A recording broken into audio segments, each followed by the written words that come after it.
Hey, YouTube community, world, Philippine expat hopefuls, and I guess other guys and ladies and men and women and all the whole LGBTQ community. Um, I am Josh. I'm that Aussie expat, and this will be my first video today. Actually, my first video ever on the channel. Now, I've been in the Philippines now for well over a decade. I came here quite youngish, I guess you would say, and I've made the mistakes that everyone has.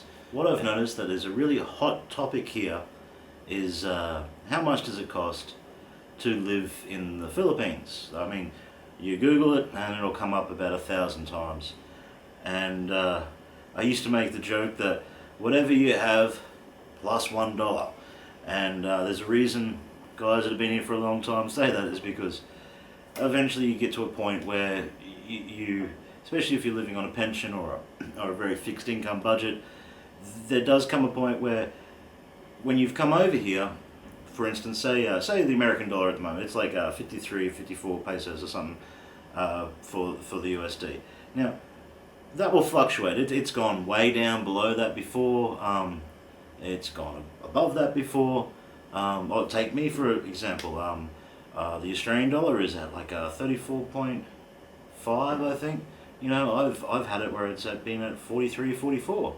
And that really does affect your budget and affects what you're doing in the Philippines. And if you've moved here when your coin is worth a lot more, well, you're going to go, oh, this is brilliant, you know, like I've got like 80, 90,000 pesos, 100,000 pesos, whatever it is, a month, you know, like you're on a fixed income, and you're like, you know, I can rent a place for like 30,000, I can do this, I can do that, I'm going to have a whale of a time. Then you've got the other lads on the other spectrum that will come over here on a very fixed minimum income budget of 500, 600 bucks or 20, 15 to 20, 25,000 pesos.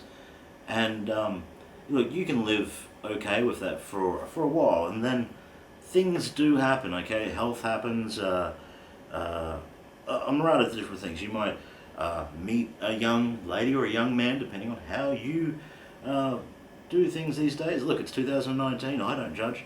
And you'll find that your income isn't enough anymore, especially, you know, if you're coming here as a bachelor, you know, you might live cheap, and as some, I guess, YouTube expats say that, you know, if you live Filipino, you know, you can live real cheap, and look, that's true, sort of. Like, a lot of people got to remember, there is a large class structure in the Philippines.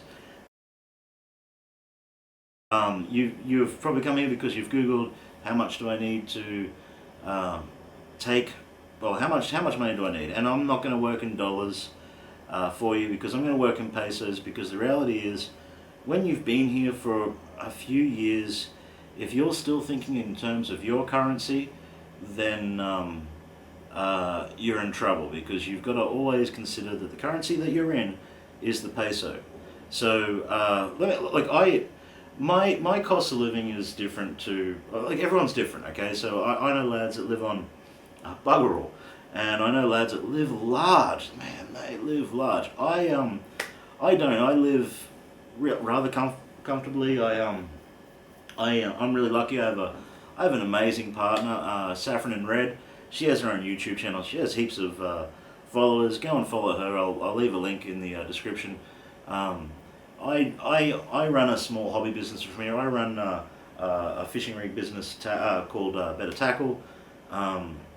You know, we do really well. Well, you know, we do okay, but that's beside the point. So enough about me. Let me just quickly go through a list. I've done up a little bit of a list here, and this list is my base, what I spend every single month without actually buying food. All right, so this is what I have to budget for before I even consider food.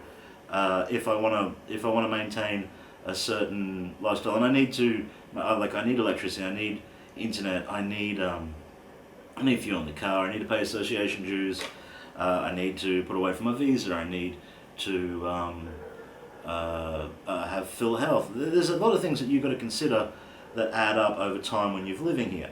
Alright, so for instance, my power bill it's between 6,500, 7,000 a month, and that really depends on on how much I'm working, whether I'm having good days or bad days with my back injury, and depends also how hot it is, and if I'm even here.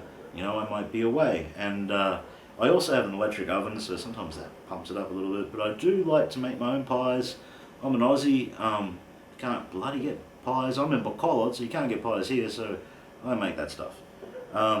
My internet bill is at 3,700 a month. Now, I live in an area where I can't get the really good internet, which is the fiber, so I get the top of what I can get for the copper wires, and that's 3,700 a month.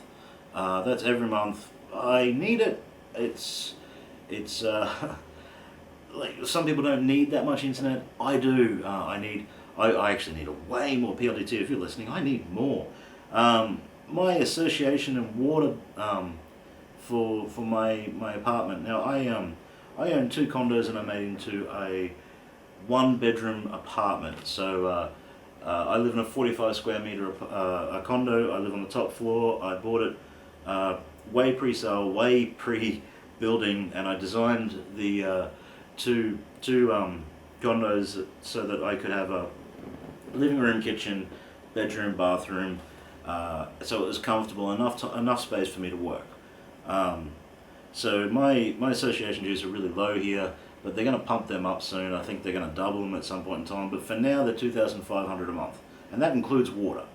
Now, I am not married here, even though I do have an excellent partner. That's a sore point. We're going to probably do that at some point in time if her parents ever agree to that, and you don't need. I'll tell you more about that some other time. My visa, I put away 2,000 pesos per month for my visa. In reality, I probably put 3,000 pesos away, and I keep it stored because every 3 years you have to leave this country if you're on a tourist visa. And I like to, when I do that, I'd like to have a little bit of money away to go to a different Asian country that's within this sort of area, and explore it, and spend a couple of days actually enjoying. I know guys that will just do a quick skip to like Hong Kong or Macau or Malaysia, whatever they can get the cheapest flight at the time, just to skip, get a passport stamp, wait like a 5-hour turnaround, and come back. And at the end of the day, okay, like I know if you're living on a budget, you got to do it, but everyone deserves a holiday too. So it's nice to get out, explore some different stuff, and have a good look around of what you're missing. And before I even chose the Philippines, I checked out a lot of countries before this. Now, as a expat, if you don't have insurance here already, you need to put away about 1,800 pesos per month for Phil Health. I think it's like 15,000, 16,000 a year, which you can just pay straight up per year. You need that. If you get in an accident here, they cannot turn you away with Phil Health. They will work on you. You need that. It's non-negotiable. Do it. And like I said, I've been here for well over a decade. I'm telling you, if you do not have the money for insurance, do not come here. That's just period. I know people go, oh well, I've been living here for 20 years. I've never needed it. And I know guys that have been here for 6 months and have ended up with a 3.5 million peso bill. Because they didn't have Phil Health, because something happened, like they were in a car accident, or they had heart failure, or they had a stroke. Like there's things that do happen that you are not really expecting. Like okay, for instance, this year, I basically had to spend, I think I spent about $2,500 on my car, which I wasn't expecting, but it had to be done. All right, so Phil Health, non-negotiable. Now I spend around 2,000 to 3,000 pesos per month on fuel. I do go out a bit. I do take my partner to work a fair bit. I got to go to the post office a bit. I get around a lot. There's a lot of shit I've got to do for better tackle that I need to do a bit of traveling for. So 2,000, 3,000 pesos worth of fuel is, I guess, a lot, but I try and pick when I go so that I don't have long traffic. I'm a bit tight like that. Now my phone. One thing you got to remember is you need your phone. I get Mega 250 through Smart. That gives me like unlimited text to all Smart networks, not Globe, but if you're on Globe, I don't really care. You get a smartphone. Most people have two SIM cards in their phone these days anyway. And that Mega 250 it's a bloody good deal. I think you get, I can't remember how many minutes talk you get. And if you're a bachelor and you're coming here, that's the deal you want, the Mega 250. You be texting all day, and have fun with that. That's another thing. And look, I got 2 aircons, and they need to be cleaned every 3 to 4 months. So I put away 400 pesos per month for that. Now this sounds like a lot, right?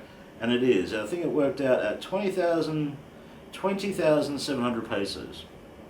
Now that's what I spend every single month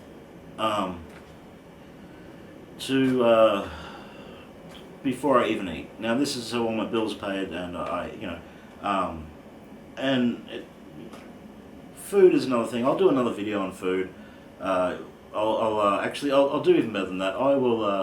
I'll do 3 different types of budget. I'll do your wet market budget. I'll do weekend organic sort of deal budget, and I'll go to like SM and Robinsons, and I'll get around about the same sort of food, and so you can see the difference. If you are living on a budget here, wet markets are definitely the go. If you are not really good at bartering, then don't go to the wet markets. Try and find somewhere that has like a weekend market somewhere where people are a little bit more cooler and easier going. You'll especially if you've been here for a while, you'll grow a rapport with certain greengrocers and certain meat vendors, and they won't rip you off. Well, they'll try to every now and then, but if you start picking up a little bit of local dialect, respect the culture. That's important, and remember that you're an expat in this country. This is not your country. It never will be. You got to be. I know a lot of people go, well, you'll never be a Filipino, no matter what you do. But if you're choosing to live here, then you need to work out your budget, which is what I've just done here, and then you need to work out how you want to live here. Now this is probably a video for a whole other thing, and I've probably rambled on a little bit. But my base, so my base of all my bills and everything that I need just to survive before I even start eating is 20,700 pesos. I haven't even included drinking water.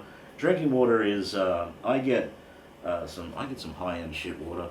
It's really good, and they've always been really good. They deliver. I live on 3 flights of stairs, so they carry them up.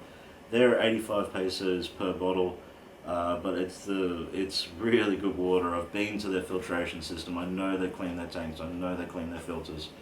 I mean, you can get bottles of water for 20 pesos each here, but every self-respecting Filipino I know that's got a little bit of coin, they spend a little bit more money on the water, and that should tell you something. Alright, look, I am that Aussie expat, I guess, and please like and subscribe. This is my first video, so if you have a look through and there's none there, that means this is my first video, and I'll get around to doing some more. I will, if you got any questions or anything like that, look, I've got a email. You can email me through the account. Any questions at all, I will, and if you don't mind, you message me and ask a question. I'll be bloody honest with you. I won't be lying to you. I don't really need, like, subscribing and all that. This YouTube thing is a thing that people are doing these days, but I've seen a lot of bullshit on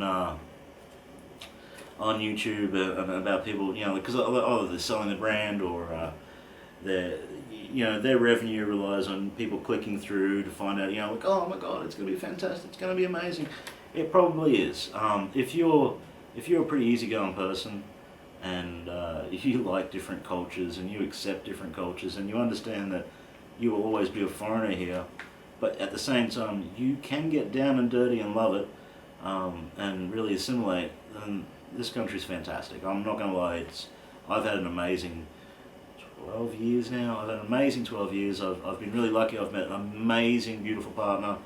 And when I say partner, I mean partner. I have a woman that's my best friend, and sometimes she thinks she's more superior than me, which is important for me.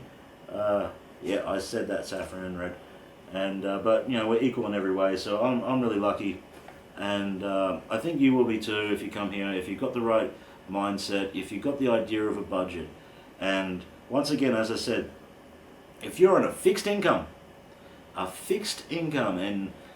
and you're prepared to understand that you're going to have some lean years, like, okay, it's going to happen. You're going to have some lean ass years where you were on, let's say you were on 80,000 pesos a month for like 2 years, and it was going up to 83, and you're like, hell yeah, I can afford to buy this car. And you buy this car, and then all of a sudden, there's a bit of a crash, or you know, like your whatever currency that you have is struggling, or the Philippine peso is strong at the moment, and you find yourself 10,000 pesos less a month, 15,000 pesos less a month. You've got to have the ability to understand that maybe you need to downsize. You know, maybe I need to lean up for a year or two and wait for it to strengthen up and remember it. This is all important shit that you need to think about long term, because it does happen, and I've seen it happen. And look, if you're not prepared for it, you're screwed. I am that Aussie expat, and as I said, like and subscribe, and I'll probably be on this bloody thing again some other time. Cheers.